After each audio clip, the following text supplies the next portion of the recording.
오전에 살펴볼 하나님의 말씀은 에베소서 4장입니다.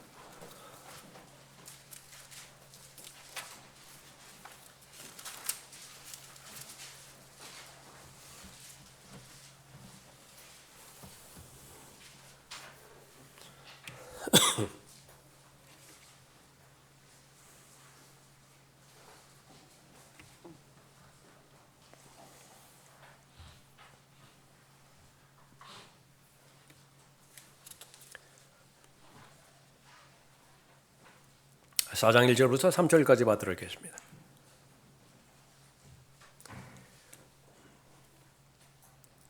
그러므로 주의 죄수된 내가 너희에게 권고하노니 너희가 부르심을 받은 그 부르심에 합당하게 행하되 모든 겸손과 온유와 오래 참음과 사랑 가운데서 서로 용납하고 화평의 띠 안에서 성령의 하나됨을 지키도록 열심히 노력하라. 기도하겠습니다.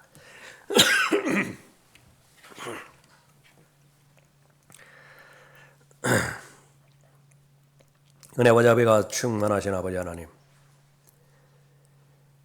저희들에게 한량없이 크신 하나님의 사랑을 베풀어 주시어서 구원에 이를 수 있도록 인도해 주시고 오늘 이 시간에 이르기까지 가장 귀하고 가치 있는 의미 있는 삶을 살도록 주관해 주시고 보호해 주시고 인도해 주심을 감사드립니다. 하나님 앞에 자신의 모든 감사의 내용들을 주님 앞에 바친 이제 성도들이 이제 들려주시는 하나님의 말씀에 경청하고 하나님의 말씀의 가르침을 잘 배우고자 합니다. 준비된 하나님의 말씀이 하나님의 목적과 의도대로 잘 전달될 수 있도록 이 분위기를 주관하여 주시고 저를 주님의 유용한 도구로 사용해 주시길 원합니다. 그 결과 하나님의 의도대로 하나님을 더욱더 사랑하는 성도되게 해주시고 진리에 분명한 확신을 갖는 말씀의 사람들로 구비시켜 주셔서 하나님께서 원하시는 그리스도의 훌륭한 군사들로서 맡겨주신 영적 전쟁에 늘 승리를 쟁취하는 군사들로 삼아주시길 원합니다.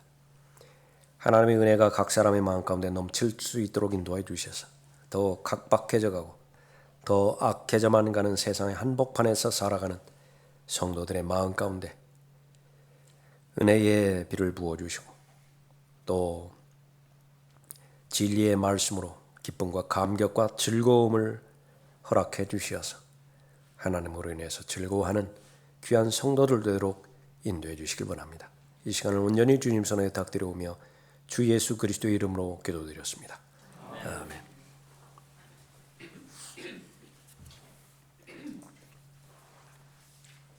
오늘 설교 제목은 부르심에 합당하게 살려면입니다. 부르심에 합당하게 살려면.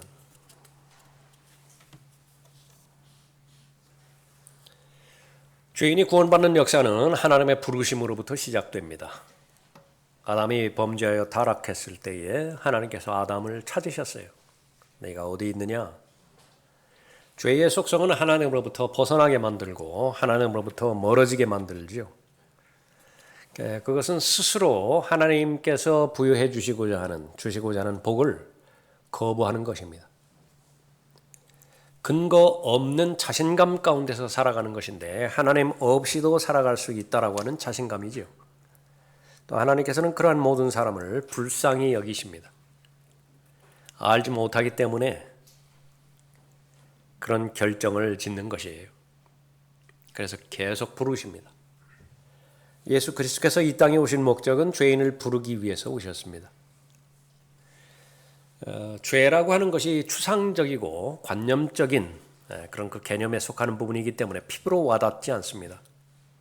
그렇기 때문에 여러 가지 그림들을 통해서 비유를 통해서 죄가 얼마만큼 가증스러운 것이고 무서운 것이고 또 감당하기 힘든 무거운 짐인 것인가 알려주시죠.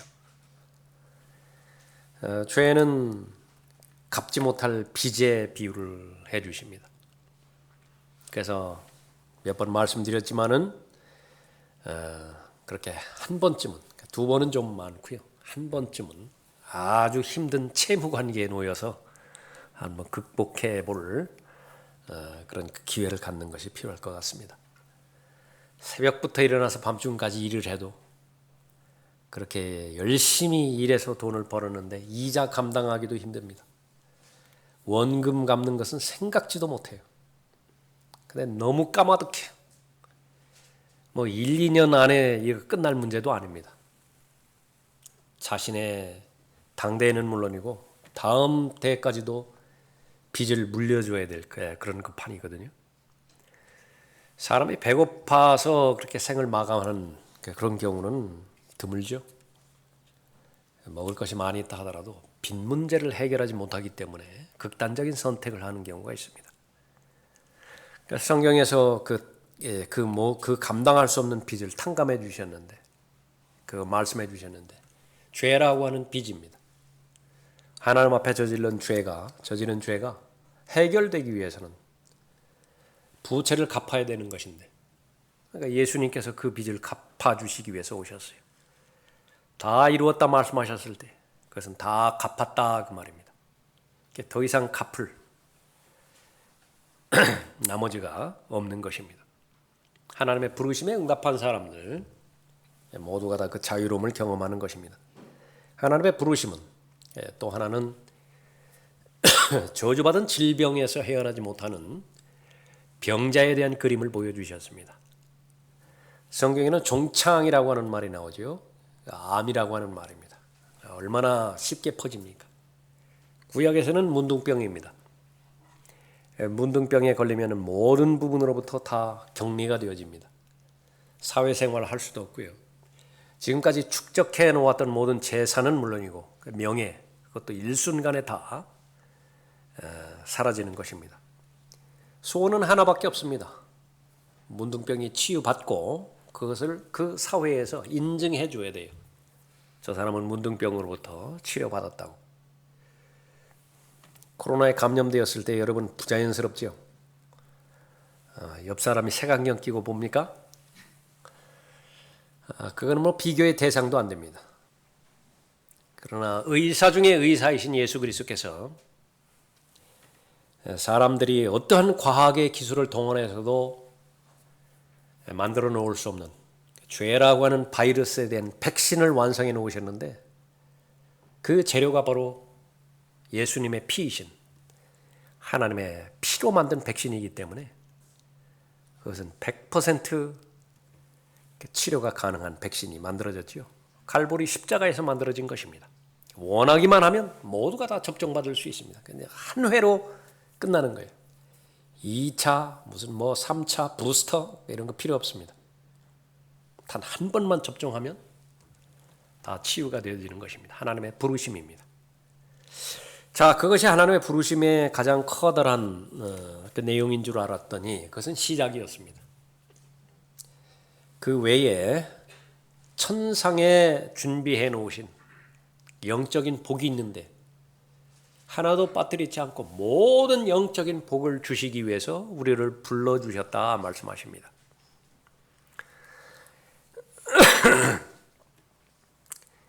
그리스도 안에서 천상에 있는 모든 영적인 복으로 우리에게 복 주신 하나님 곧 우리 주 예수 그리스도의 아버지께서는 복 되시도다. 왜 불러주셨어요? 이 복이 있다라고 하는 사실을 1차로 알게 해주시고요. 다음에는 주시기 위해서, 누리게 하시기 위해서 주신 것입니다. 그 사랑하시는 이 안에서 우리가 그의 은혜의 풍성함을 따라 그의 보혈을 통하여 구속 곧 죄들의 용서함을 받았느니라. 그 은혜의 풍성함으로 인하여 그는 모든 지혜와 총명을 우리에게 넘치게 하시어 그의 기쁘심을 따라 자기 안에서 계획하신 바 그의 뜻의 신비를 우리에게 알게 하셨으니. 부르심이에요. 예수 그리스도의 보혈로 우리를 구원해 주셨는데 하나님의 은혜의 풍성함 안으로 불러주셨다고 말씀하시죠. 그것이 하나님의 기쁘심이었습니다.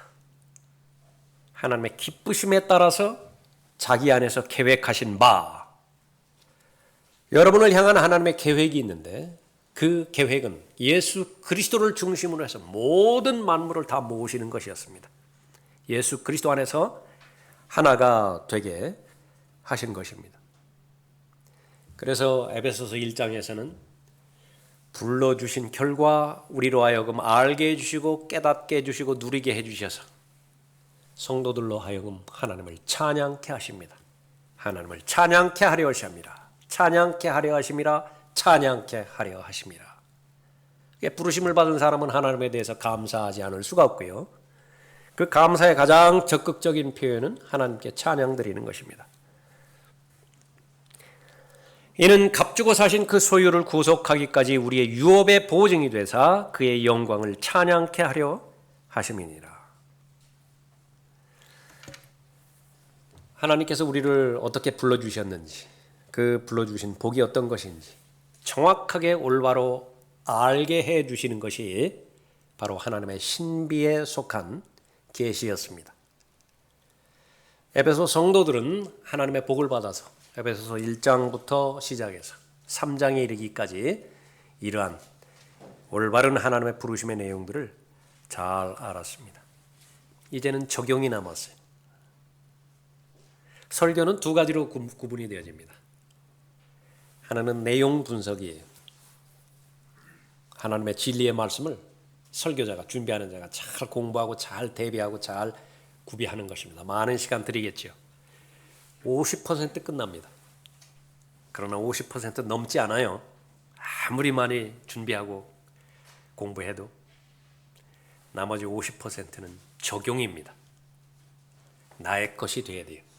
우선적으로 내 마음에 그 하나님의 진리의 말씀이 들어와서 하나님의 말씀에 대한 은혜에 대한 감사가 넘치고요. 그 다음에 하나님께서 나에게 원하시는 것이 있다. 그거 계속하라고. 지금까지 잘했다고. 계속하라고. 잘하다가 중간에 멈추었는 거. 그거 깨닫게 해주시는 것입니다. 무엇 때문에 멈추었는지 그 요인을 하나 둘 정확하게 제시해 주시는 것이죠. 강한 찔림을 주십니다. 마땅히 성도로서 행해야 됨에도 불구하고 적어도 나의 믿음의 분량 정도라고 한다면 해내야 됨에도 불구하고 생각만 있었지. 그 간절함은 있었는데 시도를 하지 못했어요. 하게 하는 거예요. 그렇게 해서 그 결과는 무엇이냐? 하나님을 더욱더 사랑하게 해주시고 예수 그리스도의 충만하심에 장성한 분량에까지 잘 이르게 하는 것입니다. 가장 행복하기 때문에 그래요. 하나님의 형상대로 창조되었다고 한다면 하나님의 형상 자체이신 예수 그리스도를 소유하고 그 하나님의 형상 자체이신 예수 그리스도를 계속 배워가고 예수 그리스도께 자랄 때에 가장 만족스러운 거예요. 가장 행복한 것입니다. 적용이에요. 그러기 위해서는 적용해야 된다. 오늘 말씀에서는요. 하나님의 부르심은 이제 명확한 것입니다. 그렇다고 한다면 부르심에 합당하게 살라. 하나님의 부르심에 합당하게 살 때에 이제 열매를 맺게 되어지는 것입니다. 그리스도인은 올바른 믿음을 소유해야 되죠. 얼마나 많이 거짓된 믿음이 있습니까? 그래서 정확한 성경이 필요하고 정확한 성경 본문을 성령 하나님의 방법대로 정확하게 해석해야 되고 성령께서 인정하시는 정확한 적용을 통해서 비로소 열매를 맺어야 됩니다. 믿음으로 시작했다고 한다면 행함으로 열매를 맺는 것이지요. 헌신에 대한 올바른 가르침을 잘 배워야 됩니다. 얼마나 많이 잘못된 헌신에 대한 개념이 있습니까? 헌신하면은 무조건 목사 되고 선교사 되고 그렇게 되는 것인데 그거는 이교도적인 가르침이에요. 헌신은 그러한 것이 아닙니다. 헌신에 대한 정확한 지식을 배우고 그 다음에 그 지식을 토대로 해서 실제로 하나님 앞에 헌신하는 것이지요. 그러면 하나님께서는 그 뒤를 보장해 주시는 것입니다. 기도에 대해서 올바로 여러분 지식을 가지고 계십니까? 기도는 어떻게 하는 것이다. 잘 하신 것입니다. 그것이 의미 있기 위해서는 실제 기도를 하시면 되지요. 잘 배우기는 했는데 기도의 생활이 유지가 안 된다. 보완해야 되는 내용입니다. 구령도 마찬가지고요. 경배도 마찬가지입니다. 섬김도 마찬가지예요. 1차적으로는 정확하게 배워야 됩니다. 그래서 적어도 성경 침례 교회 안에 들어오신 분들은요. 어떤 일정 기간이 지나가니까는 다른 일을 하려고 그렇게 계획 세울 필요는 없습니다. 조급해할 필요도 없어요. 그냥 들으시면 됩니다. 배우는 데 열심을 내시면 돼요. 교재의 내용도 마찬가지입니다. 성경을 읽다가 공부하다가 궁금한 내용들 지체들에게 물어보면 됩니다. 그것이 교재의 중심이 되어지는 것이죠. 그렇게 된 후에 이제는 믿음이 형성되어지고 믿음의 분량이 어느 정도 형성이 되어지면 이제는 삶의 구체적인 내용에 있어서도 변화가 일어나는 것이죠. 신앙, 믿음, 제일 첫 번째는 올바른 교리로부터 시작됩니다. 올바른 지식으로부터 시작되는 것이에요. 신앙에 대해서 올바른 지식을 배웠다고 한다면 그 다음은 실제로 생활이 따라줘야 됩니다. 그래서 믿음은 무엇으로 완성되는 것이냐? 믿음 생활이에요. 믿음이 있는데 생활이 없다. 신앙은 어디에서 종결되는 것이냐? 신앙 생활이에요. 여러분은 두 그 영역에서 여러분의 믿음을 확인하실 수 있습니다. 하나님께서 세우신 두 기관이 있는데 하나는 가정이고요. 하나는 교회예요. 여러분은 가정에서 인정받으십니까? 부모는 부모로서, 자녀는 자녀로서, 남편은 남편으로서, 아내는 아내로서 그러셔야 됩니다. 여러분은 교회에서 인정받으시나요? 신실한 그리스도인이라고 그렇게 인정을 받으십니까? 그것이 목표가 되어야 됩니다. 부르심에 합당하게 살려면 예수 그리스도의 사람이 되어지면 됩니다. 성경에서 그리스도인이라고 하는 말은 신약 성경에서 3번 나오는 것인데 하나는 사도행전 11장에서 나오고요. 또 그 그리스도인이라고 하는 말이 나오는 그 의미는 구원받은 사람으로서 구원받은 사람만 그리스도인이라고 말하는 것이 아니에요. 구원받은 사람으로서 온전한 사람이 되기 위해서, 다시 말하면 성숙한 그리스도인으로서 계속 자라기 위해서 예수 그리스도를 배우고 따라가는 사람을 말하는 것입니다. 그러기 위해서는 박해가 따라요. 방해 요소가 따릅니다. 성경은 그러한 그리스도인에 대해서 권면합니다. 그러나 만일 너희가 그리스도인으로서 고난을 당하면 자업자득 그런 고생 말고요. 그리스도인이기 때문에 예수 그리스도를 위하여 받는 고난이라고 한다면 부끄러워하지 말고 오히려 그 일로 인하여 하나님께 영광을 돌리라. 이것이 가장 정상적인 삶이고 합당한 삶이에요. 성경에서 언급하고 있는. 그러나 하나님께서 이 정상적인 그리스도인의 삶에 대한 보상, 그것은 세상에서 주는 그 보상과 비교가 되어지지 않는 것입니다. 그래서 성경은 구원받았다라고 한다면 구원받은 자의 합당한 삶을 강조하고요. 복음으로 구원받았다라고 한다면 복음에 합당한 삶을 강조하는 것이고, 진리에 순종하는 사람이라고 한다면 그 진리의 사람으로서 살아가기를 권면하는 것입니다. 오직 너희의 행위가 그리스도의 복음에 합당하게 되라. 빌립보서 1장 27절 말씀입니다. 출생만큼 귀중한 사건이 없습니다. 가정에서 아이가 출생했다. 그보다 더 큰 경사가 어디 있어요? 그 경사가 의미 있기 위해서는요, 아이가 건강하게 잘 자라야 됩니다. 아이는 아이답게 잘 자라야 의미가 있는 것이죠. 생명이 있는 것 가운데 그것이 식물이건 동물이건 간에 한 가지 특징이 있는데 현상 유지 상태에 있는 그런 살아있는 대상은 없습니다. 어제하고 오늘하고 똑같다. 아마도 내일도 오늘하고 똑같을 것이다. 그런 건 없어요. 사람도 마찬가지죠. 어제하고 오늘은 반드시 다릅니다. 그러면 그것이 살아있는 것이에요. 그것이 참된 기독교 신앙입니다. 크리스천리티예요.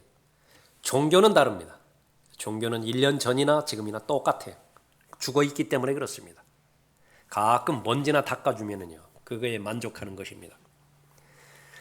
살아있다고 한다면 썩어 죽어가든지, 살아있다고 한다면 새로워져 성장하든지 둘 가운데 하나인 것입니다. 근데 우리는 둘 다 가지고 있어요. 겉사람이라고 하는 생명도 가지고 있고 속사람이라고 하는 생명도 가지고 있죠. 이런 까닭에 우리가 낙심하지 아니하노라. 오히려 우리의 겉사람이 썩어질지라도 현실입니다. 인정할 수밖에 없습니다. 안티에이징, 그런 걸 뭐 광고에서나 발견하는 거예요. 그러니까 실제로는 계속 나이를 먹어가는 것입니다. 쇠퇴하게 되는 것입니다. 기억력도 쇠퇴하게 되고, 전도서에서 언급한 것처럼 흰머리 계속 늘어나게 되어지고요. 그 다음에 이도 그렇게 빠지게 되어지는 것이고, 이 골절도 다 풀려지게 되어지는 것입니다. 그러나 속사람 날마다 새로워진다 말씀하고 있죠. 성경에서는 이 속사람이 진짜 나라고 말씀하십니다. 복음으로 구원받은 사람이고 거듭난 사람이고, 그렇기 때문에 그 사람다운 그 복음에 합당한 삶을 살라, 그렇게 말하고 있습니다. 자, 우리는 믿음의 대상을 잘 공부했습니다. 성령 하나님께서 잘 가르쳐 주셨죠. 그리스도인은 누구이고, 교회는 어떤 것이고, 앞으로의 미래는 어떻게 다가올 것인지 하나도 빠트림 없이 하나님의 나라의 모든 계획들에 대해서 다 알려주십니다. 복받은 사람이에요. 그것이 의미가 있기 위해서는 바로 실행이 따라줘야 됩니다. 믿음과 실행이 일치되지 못할 때에 성경은 육신적인 사람이라고 말하고, 더 나아가서 세상적인 사람이라 그렇게 말합니다. 그것은 하나님을 기쁘시게 할 수 없어요. 자신도 만족하지 못합니다. 하나님께서는 힘을 주시기 위해서 불러주셨는데 그 힘을 소유하지 못하고 힘을 잃어버리게 만드는 것입니다. 부르심에 합당하게 살려면 어떻게 되는 것이냐? 예수 그리스도께 사로잡히면 됩니다. 예수 그리스도께 사로잡히면 복음에 합당한 삶을 사는 것이 1절 보십시오.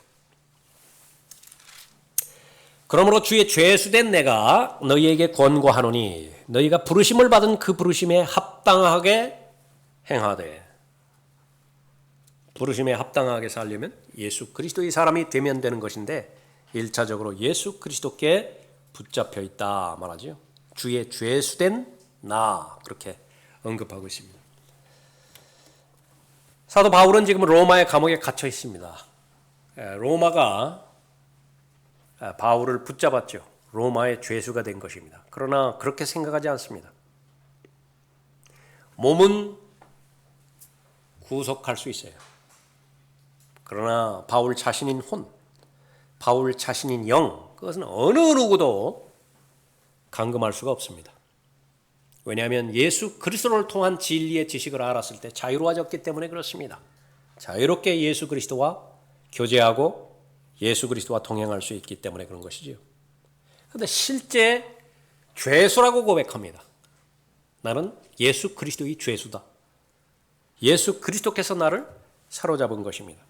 하나님의 말씀 가운데서 사도 바울의 역사를 보았더니, 사도 바울이 하나님을 대적하며 교회를 박해했던 그런 과정 가운데서 은혜를 베풀어 주셔서 바울을 사로잡은 적이 있었습니다. 그가 길을 떠나 다마스커스에 가까이 왔을 때 갑자기 하늘로부터 한 줄기 빛이 그를 둘러 비추는지라. 태양은 비교할 수 없는 밝은 룩스 조도를 가지고서 바울을 비추었죠. 얼마나 빛이 강했으면 눈이 멀어버렸겠습니까? 예수 그리스도에서 참 빛이신 예수 그리스도께서 직접 나타나신 것입니다. 그가 땅에 엎드려 그에게 말하는 음성을 들으니 사울아 사울아 내가 왜 나를 박해하느냐 만나 주신 것입니다.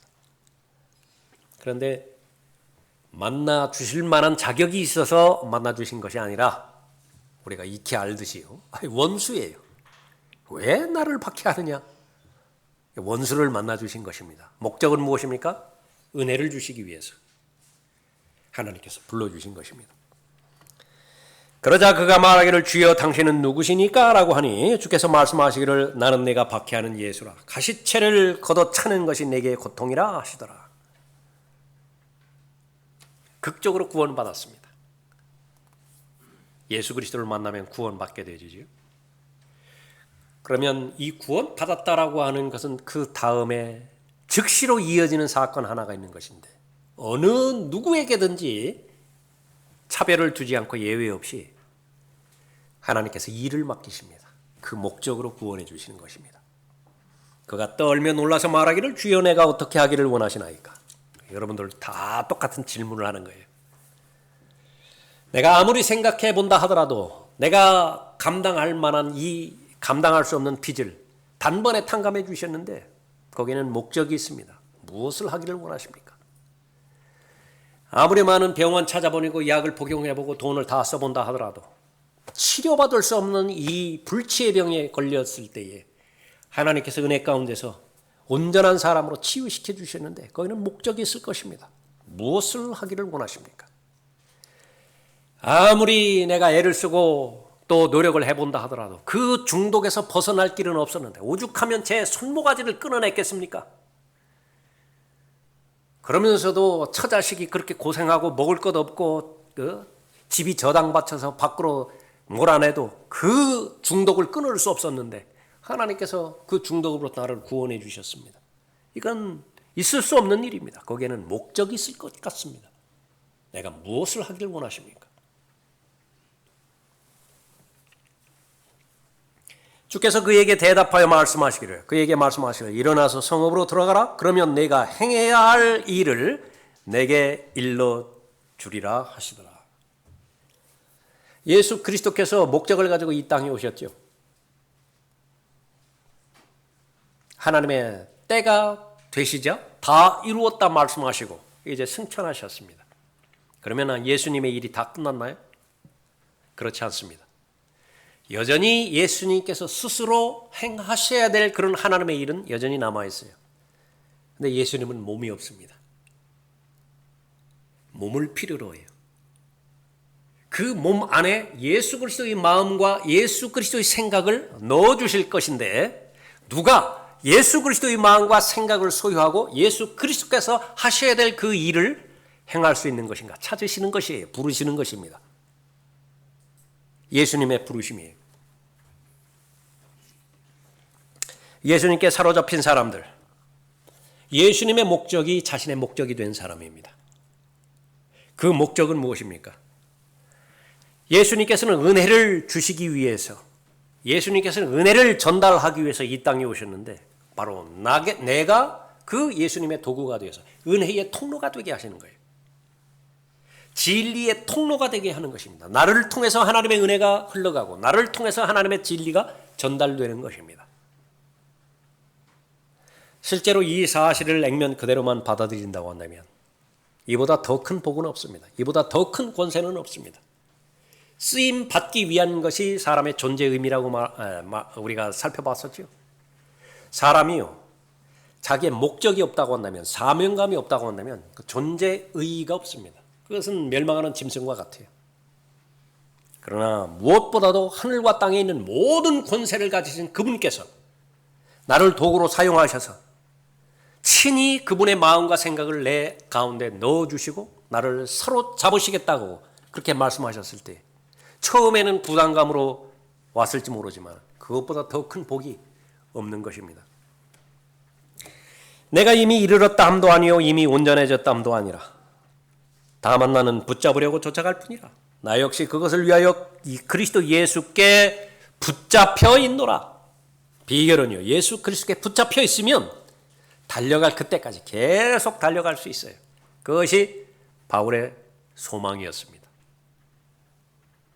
형제들아, 나는 내가 붙잡은 것으로 여기지 아니하노라. 다만 한 가지 일, 즉 뒤에 있는 것은 잊어버리고 앞에 있는 것들에 손을 뻗쳐 그리스도 예수 안에서 하나님의 고귀한 부르심의 상을 위하여 그 표대를 향해 쫓아갈 뿐이라. 산헤드린이 불렀다고요, 바울을. 그러니까 대단했습니다. 아무나 산헤드린 멤버가 되는 거 아니거든요.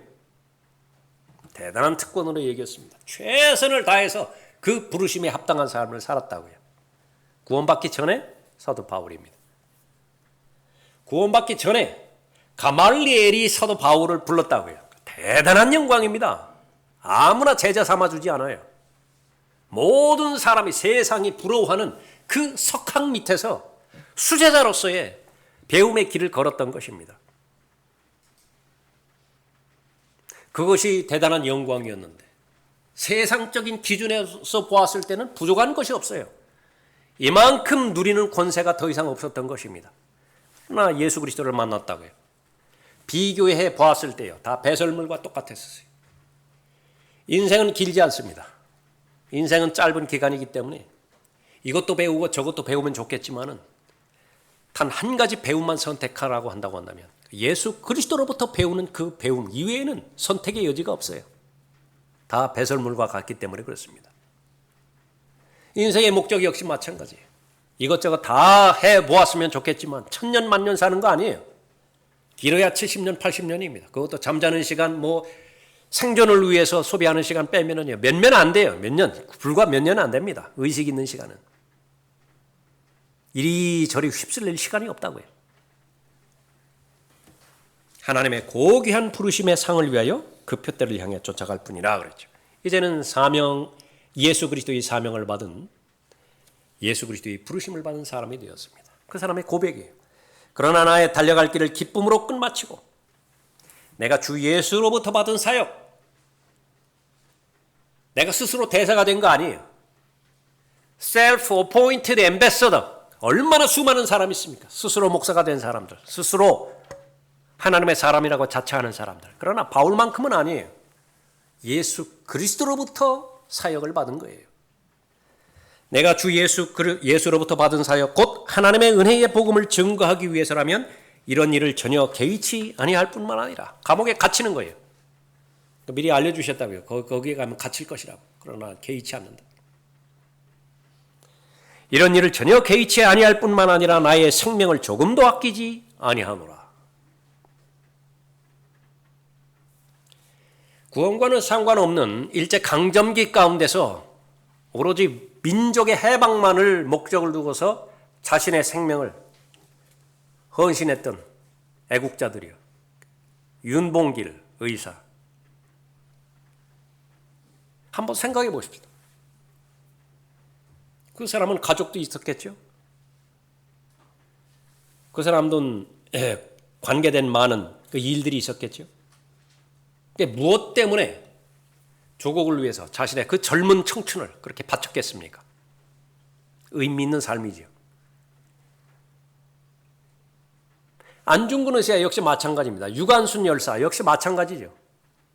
다 여러분보다 다 그 어린 나이예요. 거의 대부분이 여러분 나이보다 다 어린 나이 때 그 뜻을 세우고 자신의 생명을 그렇게 바쳤던 것입니다. 그 사람의 모든 이름들이 다 화제되죠. 우리 감사를 표명하죠.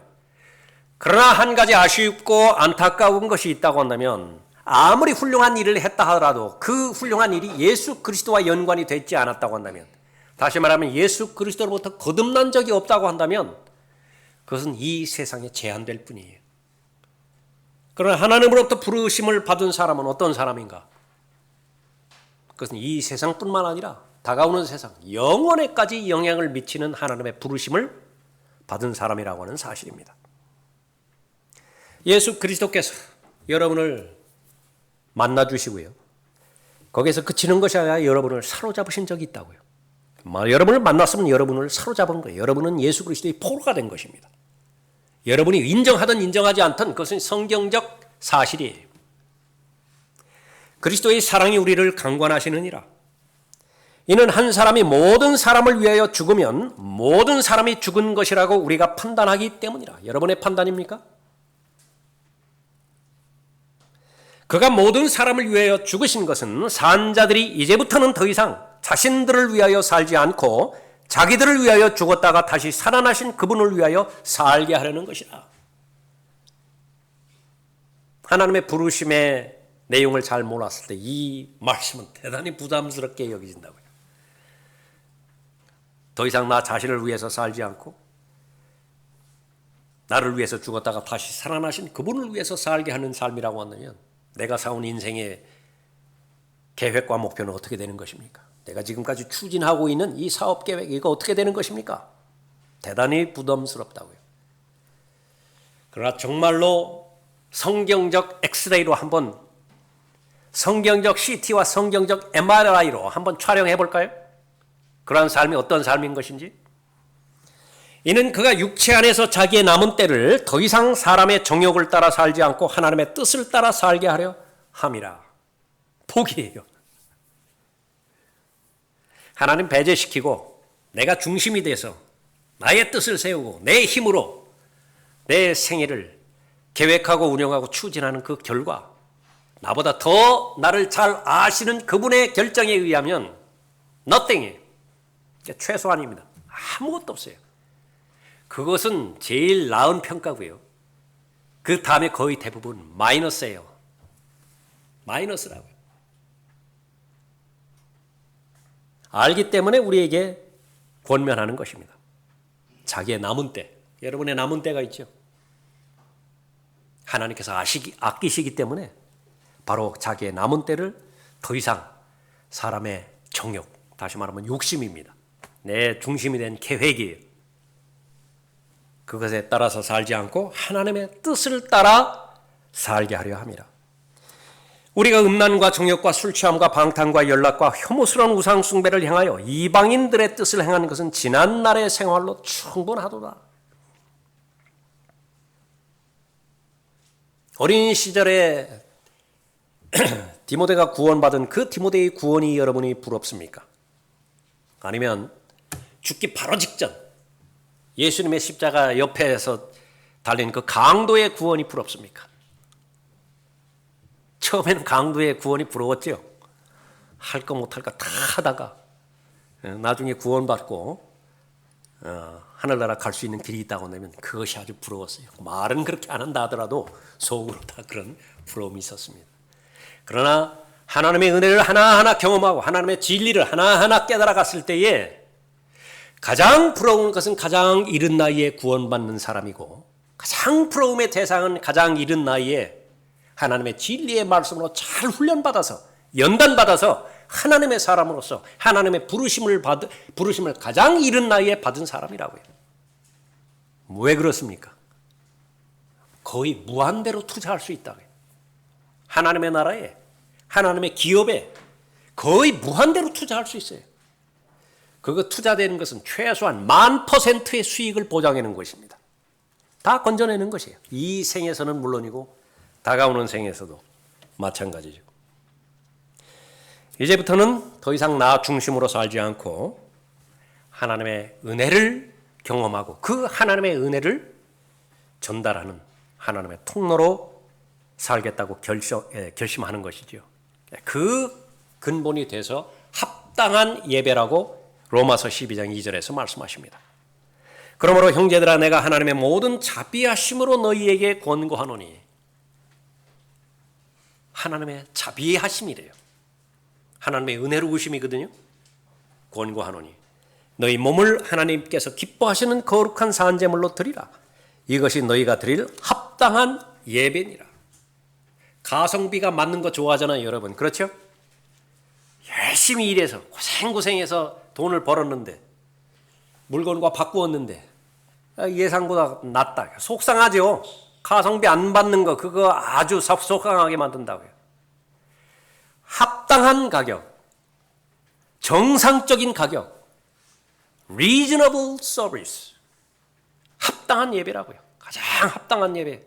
그것은 하나님께서 내 몸을 사주셨는데 그 몸을 하나님의 것이라고 인정하고 의의 도구로 드림으로 내서 하나님께서 나를 마음껏 쓰시도록 하나님께 내 몸을 허용해 드리는 것입니다. 하나님께서 이보다 더 기뻐하시는 것이 없다. 왜 그런 것인가? 바로 복음에 합당한 삶을 살기 위해서는 그리스도의 사람이 되어지면 되는 것인데 그리스도께 사로잡히면 되는 거예요. 내 몸을 하나님 앞에 드리는 것입니다. 헌신한 사람과 그렇지 못한 사람, 예수 그리스도의 생각과 마음에 지닌 사람과 그렇지 못한 사람, 세상과 일치하여 세상으로 돌아가려는 세상 귀소 DNA가 있어요. 본능입니다. 중도에서 포기하고자 하는 중도 포기 증후군이 있어요. 모든 사람에게 다 있습니다. 그런데 예수 그리스도께서 붙잡지 않으시면, 붙잡혀 있지 않으면 이 DNA가 활성화됩니다. 이 증후군이 드러나 버리는 것입니다. 그 한 예가 대마예요. 분명히 구원받았죠. 하나님 앞에 헌신했죠. 선교사로 지원했지만은 세상을 바라보는 시간이 더 많아졌습니다. 그 마음 가운데 세상을 부러워하고 세상을 좋아하고 세상에 관심을 갖는 마음의 영역이 하나씩 하나씩 더 넓혀져 갔어요. 그러나 외모는 전혀 변함이 없습니다. 여전히 사람들은 선교사님이라고 불러주고요. 여전히 그 사람은 다른 사람에게 복음을 증거할 수 있고 외모로는 변한 것이 없어요. 그러나 속에서는 점점 더 썩어져 들어가기 시작하십니다. 어느 날 갑자기 함몰 구덩이가 무너져 내리는 것이 아니에요. 그 전에서부터 물이 서서히 빠져나가기 시작했다고요. 다만 보이지 않을 뿐이에요. 예수 그리스도께 사로잡히지 않는다고 한다면 세상에 사로잡힙니다. 교회다운 교회, 진리에 합당한 교회, 그 교회라고 한다면 교회를 대체할 대상이 없어요. 이 세상에서는. 그 교회의 본질을 갖추었다고 한다면 교회는 커져야 됩니다. 인원은 늘어나야 되고요. 그 영향력은 더 커져야 돼요. 그것이 정상입니다. 그러나 분명한 것은 본질이 확인되지 않은 상태에서 거대해지기만 했다. 출석 인원이라든지 재정 상태의 안정이라든지 그러나 그러한 숫자만을 가지고서는 한 사람 한 사람의 마음의 진정성을 확인할 수 없습니다. 보장하지 못해요. 성경에서 말하는 교회는 어디에 초점을 맞추고 있는 것이냐? 한 사람의 초점을 맞추는 것입니다. 예수님께서는 온 세상의 가치를 다 합해놓는다 하더라도 한 사람의 혼과 바꾸지 않아요. 사람의 온 세상을 얻고도 자신의 혼을 잃어버린다면 무슨 유익이 있겠느냐? 그 관점에서 바라보시는데 바로 혼의 관점입니다. 마찬가지로 예수 그리스도께 사로잡혀 있는 사람, 그 사람은 하나님께서 바라보시는 관점에서 나 한 사람에게 초점이 맞춰져 있는 것입니다. 예수 그리스도께 사로잡히지 않았다고 한다면 그 사람은 계속 흔들릴 수밖에 없어요. 어떤 사람입니까? 사람에게 붙잡혀 있는 사람이에요. 예수님께서는 제자를 부르십니다.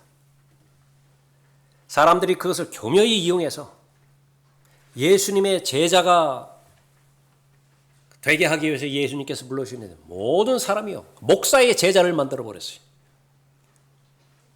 교단의 제자를 만들어 버렸습니다. 사람의 종들로 묶어버린 거예요. 그 사람의 마음은 흔들릴 수밖에 없습니다. 계속되는 회의가 올 수도 있고요. 절망감에서 실망할 수도 있고 후회의 여지를 얼마든지 남겨놓을 수도 있습니다. 그러나 그 사람 계속 입으로는 찬양한다고요. 입으로는 계속해서 사역에 집중한다고 그렇게 고백하는 것이에요. 예수 그리스도께 과연 사로잡혀 있는 것이냐? 사람에게 사로잡혀 있는 것이냐? 부르심에 합당하게 살려면 예수 그리스도의 사람이 되어야 되죠. 두 번째로 예수 그리스도의 마음을 예수 그리스도의 마음으로 하나가 되어야 되는 것입니다. 2절 보십시오. 모든 겸손과 온유와 오래 참음과 사랑 가운데서 서로 용납하고 화평의 띠 안에서 성령의 하나됨을 지키도록 열심히 노력하라. 하나님께서 해주신 영역이 있죠. 나보고 하라는 영역이 있습니다. 믿음이에요. 동역입니다. 이 부분을 전적인 하나님의 은혜 운운하면서 주장하는 사람들, 자신을 절름발이로 스스로 만들어버리는 거예요. 내가 의지로 행하지를 않아요. 본문에서는요, 열심히 노력하라고 그랬죠. 무엇을 해야 되는 것인가? 이미 하나님께서 우리에게 부여해 주신 것이 있습니다. 이미 하나님께서 우리에게 전달해 주신 것이 있어요. 예수 그리스도의 보혈을 통해서 그것을 우리 보고 지키라는 것입니다. 빼앗기지 말라는 것입니다. 도둑질 당하지 말라는 것이에요. 그 사람은 바로 예수 그리스도의 마음과 생각으로 하나가 된 사람입니다. 하나 되기 위해서는 예수 그리스도께서 요한복음 17장에서 마지막으로 기도하실 때에 하나 되게 해 주시라고, 제자들이 하나 되게 해 주시라고, 하나님과 하나가 되게 해 주시라고 그렇게 기도하셨죠. 그러니까 그것이 하나님의 염원입니다. 하나님의 뜻이에요. 그러기 위해서는 예수 그리스도의 마음을 소유해야 되는데 우리는 예수 그리스도께서 우리에게 어떤 마음을 주셨는가, 또 어떠한 예수 그리스도의 성품을 제시하시고 성령 하나님의 도우심 가운데서 그 성품과 덕목을 소유를 해야 되는 것인가 알려주시는 것입니다. 제일 먼저 겸손이 나오죠. 모든 겸손이라 그랬습니다. 구원받았다라고 한다면 모든 사람의 첫 번째 덕목은 하나님 앞에서 겸손한 상태를 유지하는 것입니다. 구원받은 성도의 첫 번째 마음가짐, 그것은 바로 겸손이에요. 구원받기 전에는 내가 대단한 줄 알았다고요. 구원받기 전에는 내가 죄인임을 인정했지만 그렇게 가증스러운 죄인이라고 생각지는 않았다고요. 나도 어느 정도는 쓸만한 사람이라고 그렇게 생각을 했던 것이죠. 그런데 예수 그리스도를 만났습니다. 겸손 자체이신 예수 그리스도를 만났을 때 그 앞에서 발견된 나는 겸손해질 수밖에 없는 것이지요. 예수 그리스도는 만왕의 왕이시고 또 만주의 주이시지만은 죄인을 구원하기 위해서 그 영광스러운 자리에서 스스로 내려오신 바로 하나님이시죠. 종이 되기 위해서 내려오셨어요. 그런데 그 겸손하신 예수 그리스도의 생각을 마음에 간직하라 명령하십니다. 너희 안에 이 생각을 품으라. 곧 그리스도 예수 안에도 있는 생각이라. 그는 하나님의 형체로 계심으로 하나님과 동등하게 되는 것을 탈취라 생각지 아니하셨으나 오히려 자신의 영예를 버리고 종의 형체를 입으시어 사람들의 모습을 취하셨느니라. 그리하여 사람과 같은 모양으로 나타나셔서 자신을 낮추시고 죽음에까지 순종하셨으니 십자가의 죽음에까지라.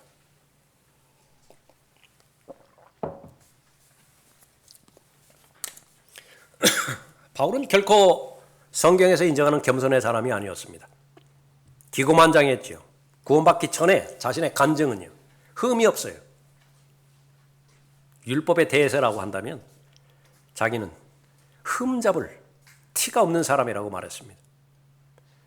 출생에 있어서나 환경에 있어서나 배움에 있어서나 자신만만한 사람이었습니다. 그러나 그 사람이 구원받았을 때 그리스도 예수께서 죄인들을 구원하시려고 세상에 오셨다는 이 말씀은 신실하며 온전히 받아들이기에 합당하도다. 죄인들 중에서 내가 우두머리라. 죄인들 중에서 내가 우두머리라. 하나님의 부르심이 확실해지자 그 하나님의 부르심 앞에서 자신을 발견했던 결과 정말로 거칠애로 하는 말이 아니라 모든 성도들보다도 더 작다고 자신이 고백을 합니다. 모든 성도들 가운데서 가장 작은 자보다도 더 작은 나에게 이 은혜를 주신 것은 이방인들 가운데 헤아릴 수 없는 그리스도의 풍요함을 전파하게 하려는 것이라. 겸손은 하나님 앞에 서기만 하면 돼요. 애쓸 거 없습니다. 정직하게 하나님 말씀 앞에 서기만 하면 예수 그리스도 안에 있는 겸손함이 나의 것이 되는 것입니다. 그 생각을 품으라고 말씀하시죠. 두 번째는 온유의 말씀입니다. 모든 겸손과 온유와 오래 참음과 사랑 가운데서 서로 용납하고 말씀했죠. 능력은 있는데 하나님의 뜻 가운데서 잘 통제되어져 있는 상태를 온유라 그렇게 말합니다. 온유의 반대는 자기 주장이에요. 내 주장이 있고 내 힘이 있고 상대방을 제압할 능력이 있습니다. 마음껏 발휘를 해요. 거의 대부분 교회 안에서 드러나는 현상들이에요. 자신의 말을 삼킬 줄 아는 능력이요. 아쉬워요. 그냥 느끼는 대로 말합니다. 참지를 못해요. 그 결과 어떻게 되는 것이냐. 온갖 상처를 주고받아요. 틈을 주고받는 것입니다. 성숙함을 향해서 나아갈 때에 이 온유의 성품, 온유의 덕이라고 하는 것은 가장 귀한 요소임에도 불구하고 잘 발견되지 않는 경우도 있습니다. 그러나 피해갈 수 없습니다. 하나님의 부르심에 합당한 삶을 살기 위해서는 그리스도의 마음과 생각으로 무장을 해야 되는데 그 중에서 으뜸이 되어지는 것은 겸손과 온유예요. 예수님을 잡아가기 위해서 군대를 동원해가지고 무력으로 잡아가죠. 베드로가 그 감정을, 격정을 다스리지 못하고 칼집에서 칼을 뽑아내가지고 휘둘러 버렸죠. 어떤 사람의 귀가 절단이 났습니다. 귀가 동강이 나버렸어요. 예수님의 말씀입니다. 내 칼을 도로 그 집에 꽂으라. 칼을 가지는 자는 모두 칼로 망하리라. 너는 내가 지금이라도 나의 아버지께 간구하여 나에게 12군단이 넘는 천사들을 즉시 보내달라고 할 수 없는 줄로 생각하느냐. 할 수 없어서가 아니에요. 지금 이때가 아니에요. 할 수 있는데 지금 이때에 그 일을 하면 그 말을 하면 다 망쳐놔요. 지금까지 잘 싸워왔던 거 그 한마디에 다 간증을 잃어버림으로 해서 신뢰를 빼앗겨버리는 것입니다. 얼마나 무서운지 아세요? 적어도 초신자 단계를 지나서 교회 생활을 하는 데 있어서 여러분의 삶이요, 이제는 교회의 기둥과 터전으로 자리 잡혀갈 때 마귀의 공격은 여러분의 말을 통해서 공격할 것이라고요. 육신적인 혈기를 통제하지 못하게 만들므로 인해서 지금까지 쌓아왔던 그 간증을 다 엎어버리는 것이에요. 다시 원점으로 돌아가는 거예요. 오래 나왔으면 뭐예요? 신뢰의 대상이 되어지지 않는데. 역량이 있으면 뭐예요? 나에게 설득력이 없는데 너나 잘하시라고. 예수 그리스도의 겸손과 온유, 그것은 바로 예수님께서 직접적으로 나에게서 배우라고 말씀하셨던 것이죠. 나는 마음이 온유하고 겸손하니 내 멍에를 메고 나에게서 배우라. 훈련하라고 말해요. 훈련하지 않으면 배울 수가 없는 것입니다. 그리하면 너희가 너희 혼에 쉼을 얻으리라. 이는 내 멍에는 쉽고 내 짐은 가볍기 때문이라. 오래 참음과 또 사랑 가운데서 서로 용납하라, 그렇게 말씀하고 있죠. 예수 그리스도를 닮아가는데 방해가 되어지는 거, 무엇이었든지 버려야 되는데 그 가운데 하나는 용서하지 못하는 기질이에요. 용납하지 못하는 기질입니다. 부르심에 합당하게 행하기 위해서는, 다시 말하면 잘 걸어가기 위해서는, 잘 달려가기 위해서는 과거로부터 자유로워져야 됩니다. 똑같이 걸어가고 달려가는 그 부분에 대해서 빌립보서 3장 13절에서 형제들아 나는 내가 붙잡은 것으로 여기지 아니하노라. 다만 한 가지 일, 즉 뒤에 있는 것은 잊어버리고, 더 구체적으로 말하면 과거로부터 받은 상처가 있다고요. 상처를 주고받았는데 그 과거로부터 받은 상처, 아픔, 그것이 치유되지 않고서는 앞으로 나갈 수 없어요. 계속 그 과거에 머물러 있는 것입니다. 해결하라는 것이에요. 그러나 그 모든 것들은 성령 하나님을 통해서 이미 우리에게 부여되었는데 다만 내가 믿지 않을 뿐이에요. 믿을 수 있어야 됩니다. 용서하고 용서받고 용납하고 또 용납의 대상이 되어지고, 그것은 하나님의 은혜인데 그 하나님의 은혜가 부족하다고 한다면 하나님 앞에 간구하면 되어지는 것입니다. 일단 어떤 대상에 대해서 미워하는 대상이요, 자리 잡기 시작하면 사람은 그렇게 강하지 못합니다. 한 번, 두 번 미워하기 시작하면요, 미움의 안경이 씌워져요. 시간이 지나서 해가 지죠? 그러면 저녁 때가 된다고요. 밤이 된다고요. 괜찮아진 걸로 같아요. 빛이 없으니까. 그럼 언제 문제가 되는 것입니까? 다음날 해가 떠오르면 다시 그 색깔로 보이는 거예요.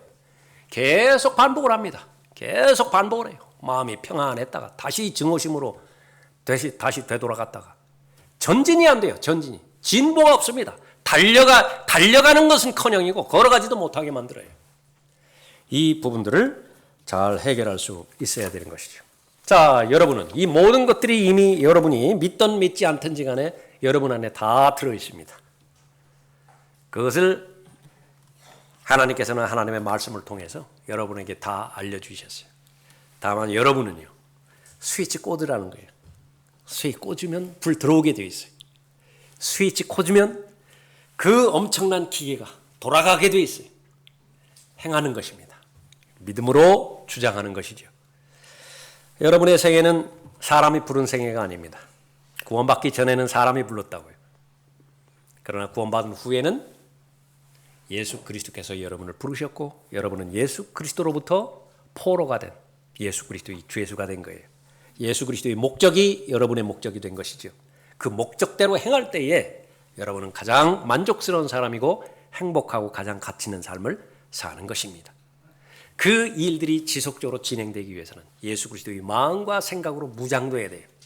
이것은 한두 번 결심으로 되는 것이 아니라 매일매일마다 하나님의 말씀으로 내가 훈련이 되어지고 연단이 되어질 때, 경건에 이르는 훈련에 익숙해졌을 때에 그 성품으로 잘 자라가게 되어지는 것이지요.